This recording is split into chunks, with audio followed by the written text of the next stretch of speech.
जय हिंद दोस्तों। Jharkhand high court के इस सीरीज में फोकस स्टडी विद अभी पे आपका बहुत बहुत स्वागत करते हैं। तो आज जो हमारा प्रैक्टिस सेशन होने वाला है वो 18 होने वाला है। तो जितना भी लोग झारखंड हाई कोर्ट या सिविल कोर्ट के कोर्स में एनरोल हैं, ये प्रैक्टिस सेशन उनके लिए बहुत ही इम्पोर्टेंट है। या और कोई भी स्टूडेंट जो कहीं भी पढ़े हैं या पढ़ रहे हैं, सबके लिए प्रैक्टिस सेशन इम्पोर्टेंट है। अगर आप झारखंड हाई कोर्ट या सिविल कोर्ट या कोई भी एग्ज़ाम दे रहे हो और उसमें मैथ्स है, तो भाई एक मैथ का मास्टर यही बोलेगा कि मैथ होता है, आपको प्रैक्टिस करना होगा। सच्चाई तो यही है, आपको प्रैक्टिस करना होगा। लेकिन अभी का मेंटालिटी क्या हो गया है कि सर हमको ना एग्ज़ाम के नाम से कोर्स चाहिए। जैसे कि एसएससी में सीजीएल है तो सीजीएल के नाम से कोर्स चाहिए, एसएससी में सीएचएसएल है तो सीएचएसएल के नाम से कोर्स चाहिए, रेलवे में आरपीएफ है, एसआई है तो भाई आरपीएफ और एसआई के नाम से कोर्स चाहिए। तो भाई ऐसा नहीं होता है। मैथ में अर्थमेटिक एडवांस पढ़ना वही कुछ है, सारा का सारा कंसेप्ट क्वेश्चन सब सेम है, कुछ भी अलग नहीं है। ऐसा तो नहीं है कि झारखंड हाई कोर्ट में कुछ और आपको कंसेप्ट बताया जाएगा और वही चैप्टर का कंसेप्ट जो है एसएससी के लिए चेंज हो जाएगा। a+b का होल स्क्वायर हर एक एग्ज़ाम के लिए सेम रहेगा, चाहे धरती पे कोई भी एग्ज़ाम हो। ठीक है, तो प्रैक्टिस सेशन अटेंड करना बहुत ही ज़रूरी है। आप लोग कंप्लीट प्रैक्टिस सेशन अटेंड कीजिएगा। अभी तक 17 प्रैक्टिस सेट आपका हो चुका है, सबका लिंक डिस्क्रिप्शन में दिया हुआ है और प्लेलिस्ट भी बना हुआ है। आप प्लेलिस्ट पे जाइए और वहाँ पे झारखंड हाई कोर्ट के नाम से बना है, आप हर एक को देखिए शुरू से लेके, और पेन पेपर लेके बैठिए और एक एक क्वेश्चन को साथ में लगाने का पूरा कोशिश कीजिए। पहले क्वेश्चन देखिए, लगाइए, फिर आप सॉल्यूशन को देखिए। ठीक है, ऐसे सिर्फ फ़ोन देखने मात्र से कुछ नहीं होने वाला है, दिमाग लगाना पड़ेगा, पेन पेपर में घिसना पड़ेगा, तब जाके कुछ समझ में आएगा, कुछ बात बनेगा। और अगर आपको किसी भी तरीक़ा के कोर्स की आवश्यकता है, अगर आपको लगता है कि नहीं एक बार पढ़ना चाहिए, तो मैथ प्लस रीजनिंग का ये नया बैच है।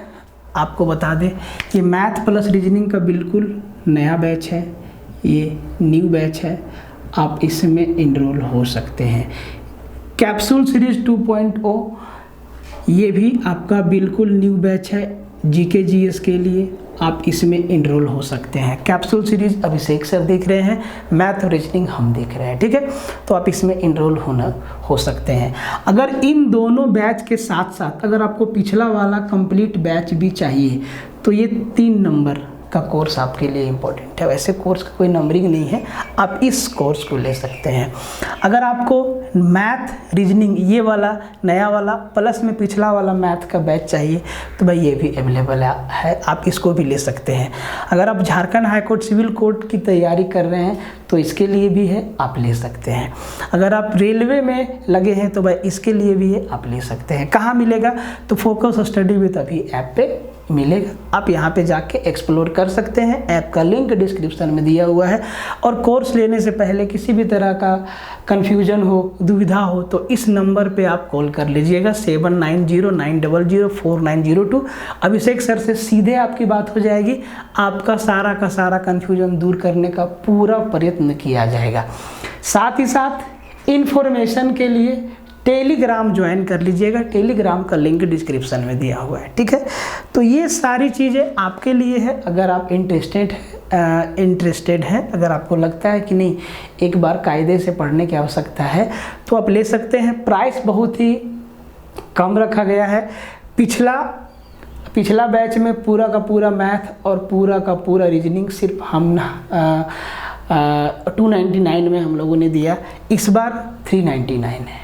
ठीक है, एकदम कम रेट में आपको सारा का सारा चीज़ मिलेगा। और देखो क्वालिटी है, आप खुद देख लेना, बहुत सारा लेक्चर डाला हुआ है यूट्यूब पे रिसेंटली में, आप देख लीजिएगा। पहले तसल्ली कर लीजिएगा, उसके बाद इनरोल होइएगा, बात कर लीजिएगा कि सर क्या है इसके अंदर, क्या क्या हमको मिलेगा, आपको सब कुछ बताया जाएगा। ठीक है, तो सेट नंबर 18 ध्यान से देखिएगा, एक एक सवाल को, एक एक सवाल आपके लिए इम्पोर्टेंट है। देखिए अभी अगर हम सिर्फ झारखंड में चैनल की बात कर लें तो हज़ारों के तादाद में चैनल है और सब अपने अपने जगह पे बेहतर करने में लगे हैं। कुछ लोग एक दूसरे को खींचने में भी लगे हैं, वो उनका काम है, करने दीजिए। आप लोग अपना काम कीजिए। देखो कंट्रोवर्सी का कोई मतलब नहीं बनता है। अभी हम हाल फिलहाल देख रहे थे कुछ दिन पहले, मतलब क्या वो जो है उसके बारे में बोल रहा है, वो उसके बारे में बोल रहा है। बाकायदा लोग 40-40 मिनट का वीडियो बना के सबका टाइम ख़राब कर रहे हैं। इससे किसी का फ़ायदा नहीं होने वाला है, सिर्फ नुकसान है, सिर्फ और सिर्फ नुकसान है। वो उसको बोल रहा है कि उसके कोर्स में दम नहीं है, वो फिर इसके बारे में बोल रहा है कि इसके कोर्स में दम नहीं है। भाई किसके कोर्स में क्या है, इसका फैसला स्टूडेंट को करने दो। इसका फैसला एग्ज़ाम में जो सवाल आता है उसको करने दो ना हम कुछ कह सकते हैं, ना आप कुछ कह सकते हैं, ना कोई और। तो भाई कंट्रोवर्सी से हम बहुत दूरी बना के रखते हैं। कोई मतलब नहीं है इन जालसाजों से। मेरा काम है पढ़ना पढ़ना पढ़ना और पढ़ाना। ठीक है, कंप्लीट लेक्चर देखिएगा शुरू से लेके आखिरी तक। और आप लोग को भी हम कह दें कि कंट्रोवर्सी में मत पड़िए। झारखंड में क्या हो रहा है ना कि लोग मतलब आगे आने के लिए एकदम बेचैन है कि नहीं इस बार आंदोलन हम बुलाएं, नहीं इस बार आंदोलन हम बुलाएं, नहीं इस बार ट्विटर कैंपेन हम बुलाएं। एक बात बताइए, आप इतना बड़ा बड़ा एग्ज़ाम का पेपर लीक हो जा रहा है, नीट जैसे एग्ज़ाम का पेपर लीक हो जा रहा है, तो भाई कुछ ना कुछ सिस्टम में खामी है तब तो। और सिस्टम से कोई एक आदमी अकेला नहीं लड़ सकता है, वो हार जाएगा। सिस्टम से अगर लड़ना है तो उसका एक तरीका है, संवैधानिक तरीका है उसका। ठीक है, उस तरीके से चल के उसको सुधार करना होगा। बात को समझ रहे हैं? तो ठीक है, जो हो रहा है होने दीजिए, सब कुछ अच्छा होगा। ठीक है, कंप्लीट सेट देखिएगा शुरू से लेके आखिरी तक। और चैनल पे जितने भी लोग नए हैं आप लोग चैनल को सब्सक्राइब कर लीजिएगा। ठीक है, और बेल आइकन दबा लीजिएगा, नोटिफिकेशन आपको मिलता रहेगा। ये बहुत ही आसान सवाल है और बहुत ही बेसिक सवाल है वॉल्यूम से। कहता है कि the volume of a cone with height equal to radius and slant height 5 centimetre is. एक शंकु है जिसका ऊंचाई और त्रिज्या दोनों बराबर है, तिरछी ऊंचाई 5 सेंटीमीटर दे दिया है, इसका आयतन हमसे पूछा है। अब जैसे ही आयतन पूछा तो कोन का आयतन क्या होता है, 1/3 pi are square h. Pi are square h, pi हर एक ऑप्शन में मौजूद है, मतलब पाई को पाई रहने देना है। ठीक है, अब जो रेडियस है और जो हाइट है ये दोनों आपस में बराबर है। क्या बोला है कि रेडियस बराबर क्या है, इसका हाइट है। रेडियस और हाइट आपस में दोनों बराबर है, तो वॉल्यूम निकालने के लिए रेडियस भी चाहिए और हाइट भी चाहिए, और दोनों आपस में बराबर है और दोनों के बारे में कोई जानकारी नहीं है। इतना सा बात दिया है कि दोनों आपस में बराबर है और तिरछी ऊंचाई स्लांट हाइट बता दिया है। तो स्लांट हाइट के मदद से हम रेडियस और हाइट दोनों निकाल लेंगे और फिर वॉल्यूम निकाल के आंसर बता देंगे। ऐसे कैलकुलेशन दिमाग में घूमेगा ना तो सॉल्यूशन जल्दी होगा। ठीक है, तो देखो फिगर बनाने की आवश्यकता बिल्कुल भी नहीं है। ये मेरा कोन है, ठीक है, इसका जितना हाइट है उतना ही इसका रेडियस है। ये रेडियस और हाइट दोनों बराबर है, तो इसको भी आर लेते हैं और इसको भी आर लेते हैं, कोई दिक्कत नहीं है। ठीक है, ये जो तिरछी ऊंचाई है ये 5 सेंटीमीटर 5 सेंटीमीटर आपको पता है यहाँ पे 90 डिग्री का एंगल बनता है। ठीक है, और आपको ये क्या है, ये हमारा एक ट्रायंगल है जिसका परपेंडिकुलर और बेस दोनों क्या है, बराबर है, और हाइपोटेनस दे दिया है 5। इसका मतलब यहाँ से आपको डायरेक्टली समझना है, जो परपेंडिकुलर होगा या रेडियस होगा वो 5/√2 होगा। आप पाइथागोरस थ्योरम से भी इसको निकाल सकते हैं, या ट्रिपलेट का जानकारी होगा तो उससे भी आप निकाल सकते हैं, या ट्रिगोनोमेट्री में जो हम आपको रेशियो मेथड बताए हैं उससे फटाक से आपका आ जाएगा। तो रेडियस 5/√2। तो जो रेडियस है वही मेरा क्या है, हाइट है। रेडियस और हाइट दोनों क्या है, बराबर है। अब बात रहा वॉल्यूम निकालने का, तो सर कोन का volume 1/3 of pi are square H. तो भाई आर और एच दोनों बराबर है, तो आर स्क्वायर इंटू एच, मतलब हम कह सकते हैं आर का क्यूब या एच का क्यूब हो जाएगा। r का क्यूब या h का क्यूब, मतलब 5/√2 का क्यूब, मतलब 105 का क्यूब 125 और √2 का क्यूब 2√2। और इसको देखो ये 3 दूना 6, मतलब ये हो गया 125 π/2√2। सीधा आपका उत्तर किधर, ऑप्शन नंबर डी इस सवाल का आंसर हो गया। बहुत ही आसान सवाल था और बहुत ही बेसिक। कहता है कि the area of 2 triangles in the ratio of 5:3 and their heights are in the ratio of 5:7, find the ratio of their bases. 2 triangles के एरिया का रेशियो दिया है, उनके हाइट्स का रेशियो दिया है, उनके बेस का रेशियो पूछा है। तो भाई ट्रायंगल का एरिया निकालने का बेसिक फॉर्मूला क्या है? अगर हाइट और बेस आपके पास है तो आप कहेंगे sir half into base into height. ठीक है, तो पहला ट्रायंगल का एरिया कितना दिया है सर? 5, और दूसरा ट्रायंगल का एरिया कितना है सर? 3। यही इनका रेशियो है।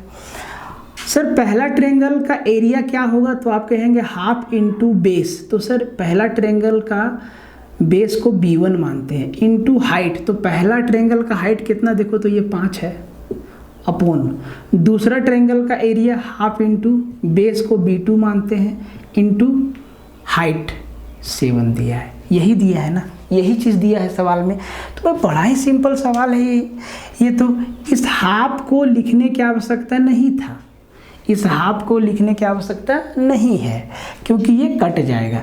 ये 5 से इस 5 का निपटारा हो जाएगा। ठीक है, इधर बचा b1 अपॉन b2 और इधर बचा इंटू में 7 चला जाएगा ऊपर, 7/3 इक्वल टू हो जाएगा b1 अपॉन b2। मतलब इनके बेस का जो रेशियो हो जाएगा वो 7:3। ऑप्शन नंबर बी आपका सीधा उत्तर हो गया। इतना ही काम करना था बस। सवाल है ये जो एग्जाम में पूछ लिया जाता है, बहुत बेसिक सवाल है। कहता है कि which of the following sets of lengths in centimetre will give the 3 side of an obtuse angle triangle. लंबाई के निम्नलिखित में से कौन सा सेट में एक अधिक कोण त्रिभुज की 3 भुजाएं देगा? अब देखो, अधिक कोण त्रिभुज के 3 भुजाओं के बारे में जानकारी रखिए। सबसे बड़ा, अगर आपको ट्रायंगल बनाना है, अगर कोई 3 नंबर से ट्रायंगल बनाना है, तो ट्रायंगल बनाने के लिए 2 भुजाओं का, कोई भी 2 भुजा का सम तीसरा भुजा से बड़ा होना चाहिए, पहला रूल। अगर वो ट्रायंगल राइट एंगल है तो हाइपोटेनस का स्क्वायर बराबर परपेंडिकुलर का स्क्वायर प्लस लेंथ बेस का स्क्वायर होता है। हाइपोटेनस क्या बोलते हैं उसको, पाइथागोरस थ्योरम जो लगता है वो क्या कहता है कि हाइपोटेनस का स्क्वायर बराबर परपेंडिकुलर का स्क्वायर प्लस बेस का स्क्वायर। अगर इस कंडीशन को कोई 3 नंबर फॉलो करता है तो उससे हम एक राइट एंगल ट्रायंगल बना सकते हैं। लेकिन अगर हमें ऑब्ट्यूज एंगल ट्रायंगल बनाना है तब के लिए सीख लीजिए और इसका उत्तर आप दीजिएगा। ठीक है, आप लोग कमेंट में दीजिएगा। ये हमारा एक अधिक कोण त्रिभुज है। अब जो अधिक कोण होता है, जो ऑब्ट्यूज एंगल होता है, वो 90 डिग्री से बड़ा, अगर यहाँ पे थीटा है तो थीटा 90 डिग्री से बड़ा होगा लेकिन 180 डिग्री से छोटा होगा। ठीक है, मतलब ये इस त्रिभुज की सबसे बड़ी कोण होगा जो 90 से बड़ा होगा और 180 से छोटा होगा। तो भाई बड़ा कोण के सामने का भुजा सबसे बड़ा, तो इसको हम A माने, इसको B माने और इसको हम C माने, ये साइड का लेंथ माने। ठीक है, ये हमारा एक अधिक कोण त्रिभुज है, ऑब्ट्यूज एंगल ट्रायंगल है। ठीक है, तो ऑब्ट्यूज एंगल ट्रायंगल के तीनों साइड्स में एक रिलेशन है, उसी रिलेशन पे ये सवाल बेस्ड है। रिलेशन ये है कि सबसे बड़ी भुजा का वर्ग, इसको याद रखिएगा, सबसे बड़ी भुजा का वर्ग, ठीक है, अन्य 2 भुजाओं के वर्गों के योग से बड़ा होगा। इस चीज को याद रखना है, सबसे बड़ी भुजा का वर्ग अन्य 2 भुजाओं के वर्गों के योग से क्या होगा? बड़ा होगा। सबसे बड़ी भुजा का वर्ग अन्य 2 भुजाओं, इसको जो ये 2 साइड आपका बच गया B और C, ठीक है, B और C, इनके स्क्वायर के सम से भी बड़ा होगा ये, इसका स्क्वायर। ठीक है, तो ये कंडीशन जिस भी ऑप्शन में फॉलो करेगा वही आपका उत्तर होगा। वही आपका उत्तर होगा। अब आपको यहाँ स्क्वायर भी निकालना आना चाहिए। तो चारों ऑप्शन में आपको चेक करना पड़ेगा, क्योंकि ऑप्शन भी उसी तरीका दिया हुआ है, बड़ा बड़ा, ठीक है, अधिक कोण त्रिभुज के लिए। बाकी आप देखिए तो इन चारों से हम लोग ट्रायंगल बना सकते हैं। कोई भी दो साइड को जोड़िए, वो तीसरा साइड से बड़ा होगा। जैसे कि 62 और 15 को जोड़िएगा तो 64 से बड़ा होगा, 62 और 64 को जोड़िएगा तो 15 से बड़ा होगा, 15 और 64 को जोड़िएगा तो 62 से बड़ा होगा। तो इससे भी हम एक ट्रायंगल बना सकते हैं, समझो बात को। 17 और 64 को जोड़ोगे तो 66 से बड़ा आएगा, और 17 और 66 को जोड़ो तो 64 से बड़ा आएगा। इससे भी हम एक ट्रायंगल बना सकते हैं। 16 और 63 को जोड़ो तो 65 से बड़ा आएगा, 63 और 65 को जोड़ो तो 16 से बड़ा आएगा। इससे भी हम लोग एक ट्रायंगल बना सकते हैं। 18 और 65 को जोड़ो तो 67 से बड़ा आएगा, 65 और 67 को जोड़ो तो 18 से बड़ा आएगा। तो इस चारों सेट से हम लोग एक ट्रायंगल बना सकते हैं, लेकिन हमें एक ऐसा सेट चाहिए जिससे ऑब्ट्यूज एंगल ट्रायंगल बने, अधिक कोण त्रिभुज बने। मतलब उसमें ये वाला कंडीशन फॉलो करना जरूरी है, ठीक है। सबसे बड़ी भुजा का वर्ग अन्य दो भुजाओं के वर्गों के योग से बड़ा होना चाहिए। तो ये कंडीशन जिस भी क्वेश्चन में फॉलो करेगा, एक बार हम ऑप्शन मिला लेते हैं। 12, 15, 62, 64, ठीक है, 15, 62, 64, ठीक है, 17, 64, 66, ठीक है, 16, 63, 65, ठीक है, 8, ठीक है, ठीक है। तो अब ये कंडीशन कौन सा ऑप्शन में फॉलो करेगा, इसका आंसर आप कमेंट में दीजिए। बस आपको करना कुछ नहीं है, इसका उत्तर आप कमेंट में दीजिए कि इसका आंसर कौन सा होगा, ठीक है। ये वाला कंडीशन फॉलो करना चाहिए, ठीक है। मतलब सबसे बड़ी भुजा का तो आपको करना क्या है, सबसे पहले 64 का स्क्वायर, 64 का स्क्वायर ये बड़ा होगा किससे, 15 का स्क्वायर प्लस 62 का स्क्वायर। अगर ये चीज़ फॉलो कर गया तो यही ऑप्शन हमारा आंसर होगा। नहीं तो सबसे बड़ी भुजा 66 का स्क्वायर ये बड़ा होगा 17 का स्क्वायर प्लस 64 का स्क्वायर से। अब ये सब में चेक करना होगा, तो ये आपको चेक करना है। यहाँ पे आपका स्क्वायर निकालने का क्षमता भी दिख जाएगा कि आप कैसे स्क्वायर निकालते हैं, ठीक है। तो इसका इनको कहते हैं बेसिक सवाल, जो कि एग्जाम में आता है। कहता है कि angle subtended by the largest कोड of the circle to a point on the same circle measures. वृत्त की सबसे बड़ी जीवा द्वारा उसी वृत्त के एक बिंदु पर अंतरित कोण का माप क्या होगा। इस बात को समझे आप। सर्कल का लार्जेस्ट कोड क्या होता है, सर्कल का लार्जेस्ट कोड जो है वो सर्कल का डायमीटर होता है। और जब सर्कल का डायमीटर सर्कल के किसी भी पॉइंट पे एंगल बनाएगा तो उस एंगल का मेजरमेंट क्या होगा, उस एंगल का मेजर कितना होगा, वो कितना डिग्री का कोण बनाएगा। 90 से बड़ा बनाएगा, 90 से छोटा बनाएगा, या एग्जैक्ट 90 बनाएगा, या 180 डिग्री बनाएगा। बहुत बेसिक सवाल है, ठीक है। देखो तो भाई मेरे एक बात बताओ कि ये मेरा सर्कल है, ठीक है, और जो डायमीटर है वो सेंटर से पास होगा, ये हमारा डायमीटर है। और जो डायमीटर है वही तो सर्कल का लार्जेस्ट कोड होता है। सबसे लंबी जीवा सर्कल का क्या होता है, डायमीटर होता है, व्यास होता है। अब ये डायमीटर जब सर्कल के किसी भी पॉइंट पे ऐसे एंगल बनाएगा, किसी भी पॉइंट पे, या तो इधर बनाए, दाएं बनाए, बाएं बनाए, कि कहीं भी बनाए सर, तो ये एंगल हमेशा कितना डिग्री का होगा, 90 डिग्री का होगा। एक थ्योरम भी आता है कि अर्धवृत्त में बना कोण क्या होता है, समकोण होता है, 90 डिग्री का होता है, हमेशा 90 डिग्री का होता है। कहीं भी बनाए, यहाँ भी क्या बनेगा, 90 डिग्री का। तो जो एंगल सेमी सर्कल में बनेगा डायमीटर से, वो क्या होगा, 90 डिग्री का एंगल बनेगा, हमेशा समकोण बनेगा। तो दो राइट एंगल ट्रायंगल है, ये वाला और ये वाला। यहीं पे एक कंडीशन और समझ लीजिए, एक कंडीशन और समझ लीजिए। अगर हम इस डायमीटर को, अच्छा चलो रहने देते हैं, ये ए है, ये बी है, ये सी है और डी है। आप ध्यान से देखिए, A B C D circle के सरकमफेरेंस पे 4 पॉइंट है, ठीक है, और इनको टच करते हुए एक क्वाड्रिलेटरल बनाया गया है। तो ये जो क्वाड्रिलेटरल है ना ABCD, ये कैसा क्वाड्रिलेटरल है? साइक्लिक क्वाड्रिलेटरल है, चक्रीय चतुर्भुज है। और साइक्लिक क्वाड्रिलेटरल का एक प्रॉपर्टी होता है जो आपको याद रखना होता है कि इनके आमने सामने के एंगल का सम 180 डिग्री होता है। देख लो, इधर 90 इधर 90, angle A plus angle C कितना 180 डिग्री। तो क्या बचा? Angle B plus angle D बराबर भी कितना होगा? 180 डिग्री, क्योंकि क्वाड्रिलेटरल के चारों एंगल का सम कितना 360 डिग्री। तो 360 डिग्री में 180 तो आपको दिखा दिए, मतलब इन दोनों का sum angle B plus angle D, angle B plus angle D का भी सम कितना 180 डिग्री होगा। ये भी आपको याद रखना है, बहुत जगह यूज होगा साइक्लिक क्वाड्रिलेटरल के प्रॉपर्टी में, या इससे रिलेटेड जो भी सवाल अच्छा से सजा देता है सवाल को। इसीलिए हम ना सवाल बनाने पे विश्वास नहीं करते हैं। अपने मन से कितना सवाल बनाओगे? बहुत सवाल बनाया जा सकता है, उसका कोई मतलब नहीं बनता है। एग्ज़ाम का ट्रेंड क्या है, उस हिसाब से सवाल को आप सिर्फ पढ़ा दीजिए।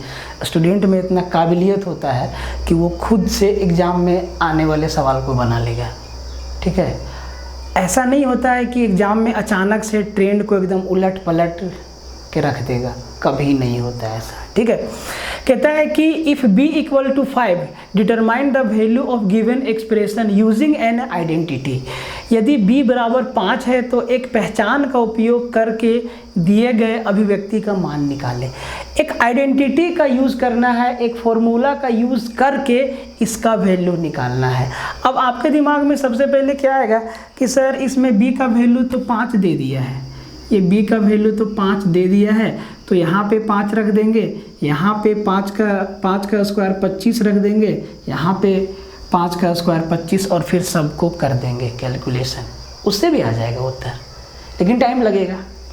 इसीलिए बोला है कि एक आइडेंटिटी का यूज़ कीजिए आप। अब वो आइडेंटिटी को पहचानना होगा, इसीलिए लिखा है कि यूजिंग एन आइडेंटिटी, एक पहचान का उपयोग करके, मतलब एक फॉर्मूला का उपयोग करके, यूज़ करके इसका वैल्यू निकालना है। अब देखो वो फॉर्मूला कौन सा है। सर b बराबर क्या दिया है? 5। b बराबर 5 दिया है, तो b को अगर हम 5 के नीचे में ले जाएं तो 5/b बराबर 1 लिख सकते हैं। बोले कोई दिक्कत नहीं, इसको हम ऐसे लिख सकते हैं। बोले हाँ लिख सकते हैं। अब जब आप ऐसे लिख लिए, इसको ऐसे लिख लिए, तो ज़रा इसको ध्यान से देखिए कि ये है क्या। तो ये है क्या, अब देखो आपको बताते हैं कि ये क्या है। इसको मान लेते हैं x और इसको मान लेते हैं y। तो ये 5/b का स्क्वायर है, तो ये हो गया x² माइनस ये क्या है, ये क्या है, ये नहीं समझ में आ रहा, इसको मान, ये तो इसका स्क्वायर है, मतलब ये y का स्क्वायर है प्लस, अब ये क्या है सर, ये क्या है, तो ये इन दोनों को मल्टीप्लाई करके ही तो 25 लाएगा। 5/b गुना 5b, देखो 5/b इंटू 5b, b से b कैंसिल, 5×5 = 25, मतलब ये क्या है -xy है, ये क्या है -xy है। अब आप जरा इसको ध्यान से देखो, इसको हम लिखते हैं x + y into x² - xy + y²। किसका फॉर्मूला है? तो आपके दिमाग में सटाक से आएगा कि सर ये कुछ और नहीं x³ + y³ का फॉर्मूला है, x³ + y³ का फॉर्मूला है। मतलब ये जो एक्सप्रेशन दिया है ये कुछ और नहीं 5/b का क्यूब प्लस 5b का क्यूब है, 5b का क्यूब है, 5b का क्यूब है, यही ना है। अब देखो, अब b का वैल्यू 5 रखना है, तो यहाँ पे b बराबर 5 है और 5/b बराबर 1 है, तो 5/b का क्यूब मतलब 1 का क्यूब 1 आ गया, प्लस 5b, b का वैल्यू 5 रख दो, 5×5 = 25 और 25 का क्यूब कितना 15,600, 15,625, 15,625 और 1 15,626। इसका उत्तर ऐसे देना था, किधर है 15,626, किसी एक ऑप्शन को बना दो, 15,626 ऐसे उत्तर देना था इसका, ठीक है।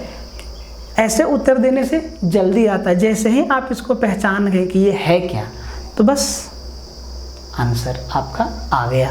आप चाहे तो b का वैल्यू 5 भी रख सकते हैं। 5/5 कट जाएगा, 5 × 5 = 25 और 1 26 यहाँ से आएगा। यहाँ पे 5 का स्क्वायर 25/25 कट जाएगा, यहाँ से 1 मिलेगा, यहाँ से माइनस का 25 मिला, यहाँ पे 5 का स्क्वायर 25, 25 × 25 625 मिलेगा, प्लस यहाँ से 25 मिलेगा और माइनस यहाँ से 1 मिलेगा। तो भाई -25 यहाँ से 625 और 1 625 में 25 गया, कट गया, 1 जोड़ दो 601। फिर इनको मल्टीप्लाई करोगे तो उत्तर आएगा। लेकिन फॉर्मूला को समझने का कोशिश करता है, देता है आपको, डाटा दिखाता है आसान, लेकिन उस विधि से होता नहीं। जैसे कि इस सवाल को हमने लिया है, x + y का वैल्यू दे दिया है 25 और xy का वैल्यू दे दिया है 20 और हमसे पूछ लिया है x³ + y³ का वैल्यू। मतलब अब आप सोचेंगे कि दो ऐसा नंबर ढूंढेंगे x और y के लिए कि जोड़े तो 25 आए और उन्हीं को मल्टीप्लाई करके 20 लेके आए, तब यहाँ पे मुश्किल हो जाता है वैल्यू सोचना। डायरेक्ट फॉर्मूला से ये सवाल होगा। तो ऐसे सवाल में ना थोड़ा सा आपको ध्यान देने की आवश्यकता है। हाँ, वैल्यू पुटिंग से सवाल बनता है, ये बात सत्य है, लेकिन आपको ये भी चीज़ समझना होगा कि कौन सा सवाल वैल्यू पुटिंग से होगा और कौन सा सवाल फॉर्मूला से हो जाएगा। ये चीज़ आपको समझना होगा। अब इसमें x³ + y³ का वैल्यू पूछा है, तो सर इसका तो ऐसे तो होता है 2 फॉर्मूला, जिस हिसाब से डाटा दिया है उसी हिसाब से फॉर्मूला को हम लोग फिट करते हैं। तो एक चीज़ तो आपको मालूम है, x + y का क्यूब क्या होता है, तो आप कहेंगे sir x³ + y³ + 3xy × x + y, और यही फॉर्मूला इसमें फिट हो जाएगा। x + y का वैल्यू दिया हुआ है, xy का वैल्यू दिया हुआ है और x³ + y³ का वैल्यू पूछा है। अब इसमें कुछ नहीं बचा भाई, सिर्फ कैलकुलेशन बचा।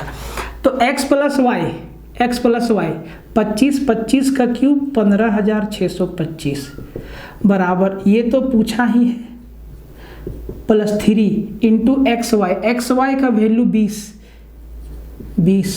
गुना x + y, ये हो गया 25।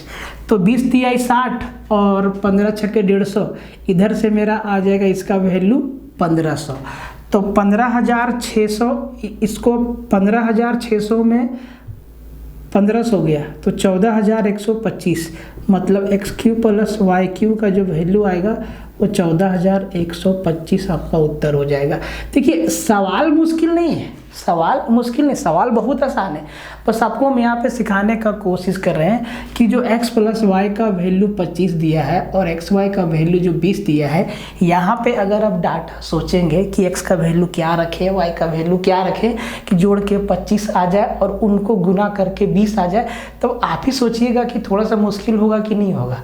लेकिन अगर हम इसी चीज़ को फॉर्मूला में सीधा डाल दे तो भाई आसानी से उत्तर आ जाता है। जो पूछा है वही अपना बच जाता है, बाकी का वैल्यू दिया हुआ है। तो ये चीज़ तब होगा जब थोड़ा बेसिक पे आपका कंट्रोल होगा, बेसिक का नॉलेज आपको रखना पड़ेगा, ठीक है। हवाई में काम नहीं होगा। सवाल बहुत, आपको क्या लगेगा कि सर आप इस सवाल को प्रैक्टिस में क्यों लाएं, इसके पीछे भी मेरा लॉजिक है और वो लॉजिक बिल्कुल सही है, आप भी उसको मानेंगे। सवाल आसान है लेकिन किसी भी तरीका से इसमें आपको कैलकुलेशन करना पड़ेगा, चाहे आप रेशियो मेथड से बनाइए, चाहे आप बेसिक मेथड से बनाइए, कैलकुलेशन वही करना होगा आपको।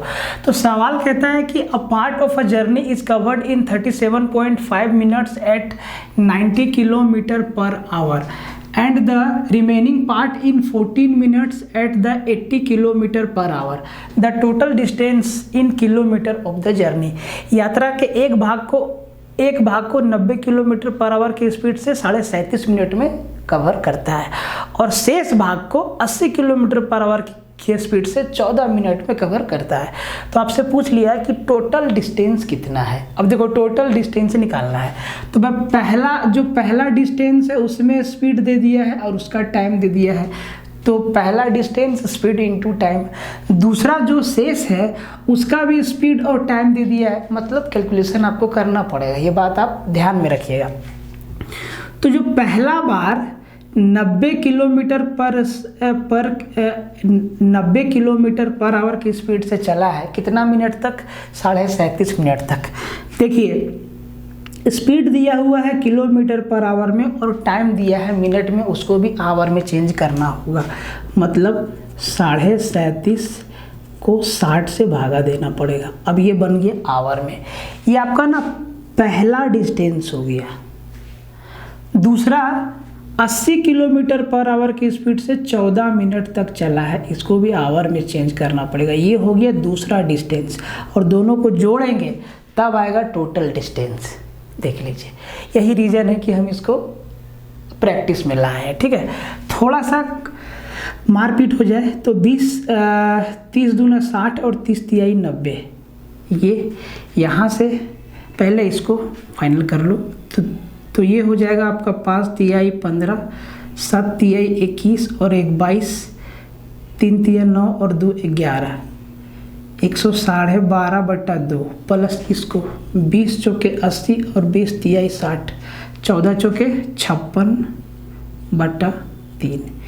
अब जी इसको करना होगा सॉल्व। अब एक चीज़ समझिए यहाँ पे कि यहाँ पे ना सारा का सारा ऑप्शन जो है मिक्स फ्रैक्शन में है। एक कैलकुलेशन आपका पॉइंट में है तो इसको ना फ्रैक्शन में बदल दीजिए। करिए क्या, ऊपर नीचे 2 से मल्टीप्लाई कर दीजिए, ऊपर भी और नीचे भी, वो हट जाएगा। तो नीचे मेरा हो जाएगा 4 और ऊपर हो जाएगा 225 बट्टा नीचे हो जाएगा 4 प्लस 56/3। अब सर इनका एलसीएम कितना आ जाएगा 12। अब देखो 12 12 12 12 सब में है, दाल नहीं गला, पूरक है। 4 तिहाई 12, 4 तिहाई 12, 3 बार में 3 दूना 600 और 25 तिहाई 75, ये हो गया 675। 3 से 4 बार में और 4 छक्के 24 और 4 पच्चे 20 और 2 22, 224। जोड़ दीजिए इसको जोड़ दीजिए तो ये हो जाएगा 4 5 9, 7 और 2 9 और 6 और 2 8, 899/12। अब जरा भागा लगाओ, 12 7 84, 5 59, 4 बार में 12 चौके 48, ये आपका आ गया 74 सही, 11/12 ऑप्शन नंबर डी। सवाल एकदम आसान है, थोड़ा सा कैलकुलेशन है। रेशियो मेथड में भी आपको कैलकुलेशन लगेगा और इसमें भी लगेगा, दोनों ही तरीका में कैलकुलेशन आपको करना पड़। टाइम एंड वर्क का बहुत ही आसान सा सवाल है। कहता है कि A B and C complete a piece of work separately in 10, 20 and 40 days respectively. In how many days will the work be completed if A assisted by both B and C every third day? A को जो है हर तीसरा दिन B और C मदद करने पहुंच जाते हैं, हर तीसरे दिन। तो इस तरीका से काम कितने दिन में कंप्लीट होगा? इसका मतलब ये है कि A जो है हर दिन काम करता है। ठीक है, बहुत ही आसान सवाल है। तो भाई सबसे पहले हम लोग टोटल वर्क निकालेंगे एलसीएम मेथड से। तो यहाँ 3 जन हैं, ए बी और सी। ए करेगा 10 दिन, बी का दिया हुआ है 20 और सी का दिया हुआ है 40। इनका एलसीएम 40। टोटल वर्क मान लो कि 40 यूनिट है। ठीक है, ए जो है 40 काम को करने में 10 दिन लेता है, मतलब हर दिन 4 काम करेगा। बी 20 दिन में 40 काम, हर दिन 2 काम। सी 40 दिन में 40 काम, हर दिन 1 काम। ठीक है, ये तो इनका एफिशिएंसी निकल गया। अब काम कैसे होता है? यदि ए को प्रत्येक तीसरे दिन बी और सी दोनों सहायता करते हैं, मतलब 2 दिन ए काम करता है अकेले, फिर तीसरा दिन बी और सी आ जाते हैं, मतलब तीसरा दिन तीनों साथ में काम करते हैं। तो ध्यान से देखो, पहला दिन काम किया ए तो कितना, पहला दिन काम किया ए, पहला दिन देखो, पहला दिन काम किया ए, कितना काम करेगा 4। फिर दूसरा दिन काम किया ए, कितना काम किया 4। अब जो तीसरा दिन है बी और सी इसको मदद करने के लिए आ जाते हैं, मतलब तीसरा दिन तीनों मिल के काम करेंगे। तो तीसरा दिन तीनों मिल के काम करेंगे तो कितना काम होगा, 4 2 6 और 1 7, मतलब 3 दिन में, ये ना 3 दिन का काम हो गया। 7 4 4 8 और 7 15, मतलब 3 दिन में 15 यूनिट काम होगा 3 दिन में। ठीक ठीक है। और ये ग्रुप चलता जाएगा, हर 3 दिन में 15 यूनिट, हर 3 दिन में 15 यूनिट, हर 3 दिन में 15 यूनिट। कितना काम करना है? बोले सर 40 काम करना है। तो 2 बार ये लोग ग्रुप बनाएगा तो 6 दिन में कितना काम हो जाएगा सर? 30 काम हो जाएगा, ठीक है, 30 काम हो जाएगा। अब कितना बच गया? 10 काम। ये 6 दिन में हो गया। 7वां दिन अब ए अकेले 4 काम करेगा। 8वां दिन फिर से ए अकेले काम करेगा। कितना काम हो गया? 38 काम। अब 9वां दिन तीनों साथ में आ जाएगा, क्योंकि हर तीसरा दिन तीनों साथ में काम करता है। सर कितना काम बच गया? 40 में से 38 हो गया, 2 यूनिट काम बच गया है। ये लोग तीनों मिल के कितना काम कर लेगा? बोले सर 4 2 6 और 1 7 यूनिट। मतलब कितना टाइम लेगा? बोले सर 2/7 समय लेगा, 2/7 समय लेगा। मतलब इधर हो गया 6 दिन 2 दिन, 6 दिन और 2 8 दिन, 8 दिन पूरा काम होगा और 9वां दिन 2/7 समय लगेगा। 8 सही 2/7 इस सवाल का क्या है? सही उत्तर है। मतलब 9वें दिन काम समाप्त होगा। अगर इसमें ये पूछ लेता कि कौन से दिन काम समाप्त होगा तो बोलते 9वें दिन, सॉरी, कौन से दिन काम समाप्त होगा तो बोलते कि 9वें दिन, 9th डेज में काम आपका समाप्त हो जाएगा। 9वां दिन पूरा दिन काम नहीं चलेगा, 2/7 दिन ही काम चलेगा 9वां दिन में। तो इसका ये सही। सर का ये सवाल बहुत आसान है, समझिएगा ध्यान से।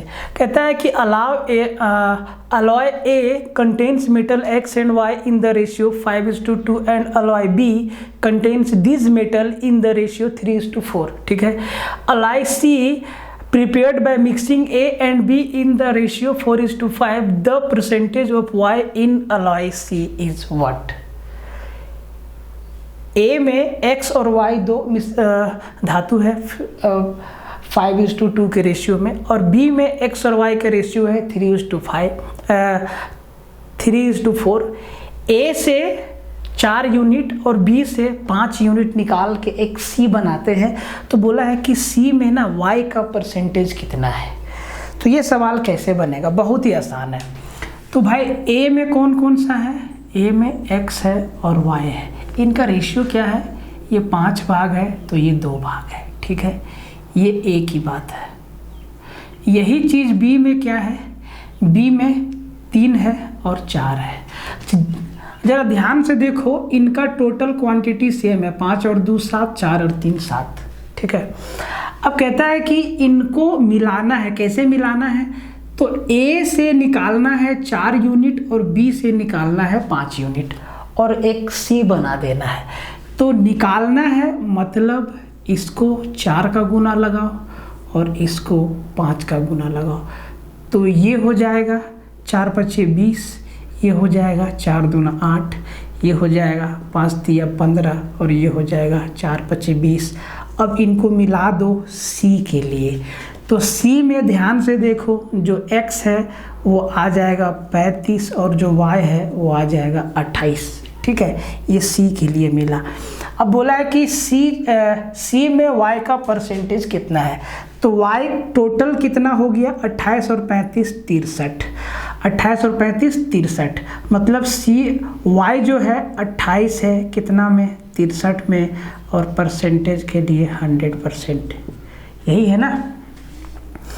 अब जरा इसको एक बार कटम कुटाई कर दो। 7 से 9 बार में 7 चौके 28, ये हो गया 400/9%। 9 चौके 36, 9 चौके 36, 44% वाला आपका क्या होगा? उत्तर होगा। बहुत ही आसान सवाल, ऐसे ही इसको करना था। आप चाहे तो ABC भी मान सकते थे, तब भी उत्तर आपका यही आता। लेकिन मिक्सर एलिगेशन के सवालों को हम ना मिक्सर एलिगेशन रेशियो से ही निपटारा कर दे तो अच्छा है। हाँ, जहाँ कुछ समझ में नहीं आएगा वहाँ तो करना ही पड़ेगा, लेकिन ऐसा नौबत बहुत ही कम सवालों में आएगा, जरूर दीजिए, बहुत आसान सवाल है। कहता है कि if the third proportional of 3x² and 4xy is 48 then find the positive value of y। इसका और इसका तृतीय अनुपात 48 है, तो y का पॉजिटिव वैल्यू आपसे पूछा है। अब देखो थर्ड प्रोपोर्शनल अगर हम आपसे बोले कि a और b का तृतीय अनुपात क्या होगा, तो आप कहेंगे सर b² a क्या होगा, थर्ड प्रोपोर्शनल। b मतलब 4x y² अपॉन a मतलब 3x², और ये इसका वैल्यू क्या दिया है, 48। यहाँ से देखो ये हो जाएगा 16x² y², तो x² से x² कैंसिल, और ये हो जाएगा, अच्छा पूरा लिख देते हैं, मान लीजिए किन्हीं को नहीं समझ में आएगा तो सॉरी, ठीक है। ये हो जाएगा 16x² y² upon 3x² equal to 48। x² से x² गया 16 से 3 बार में, और यहाँ पे y² बराबर क्या आया, 3 गुना 3, तो y का वैल्यू क्या आ गया, 3। ऑप्शन नंबर ए आपका क्या हो गया, आंसर। ये सब बहुत आसान सवाल है और पूछा जाता है। अब हम कहते हैं हर सवाल में कि पूछा जाता है, तो मतलब ज़रूरी नहीं है कि आप जिस एग्ज़ाम का तैयारी कर रहे हैं एकदम उसमें आ ही जाएगा, ऐसा तो ज़रूरी नहीं है। आप जितनी चीज़ें पढ़ के जाते हैं सब तो नहीं आता है, कुछ चीज़ आता है, कुछ चीज़ रह जाता है, कुछ चीज़ हमसे रिवीजन में छूट जाता है। बस कोशिश यही करना है कि हम मैक्सिमम चीज़ों को कवर करके जाएं, ताकि एग्ज़ाम में मैक्सिमम से मैक्सिमम सवाल को बना पाएँ।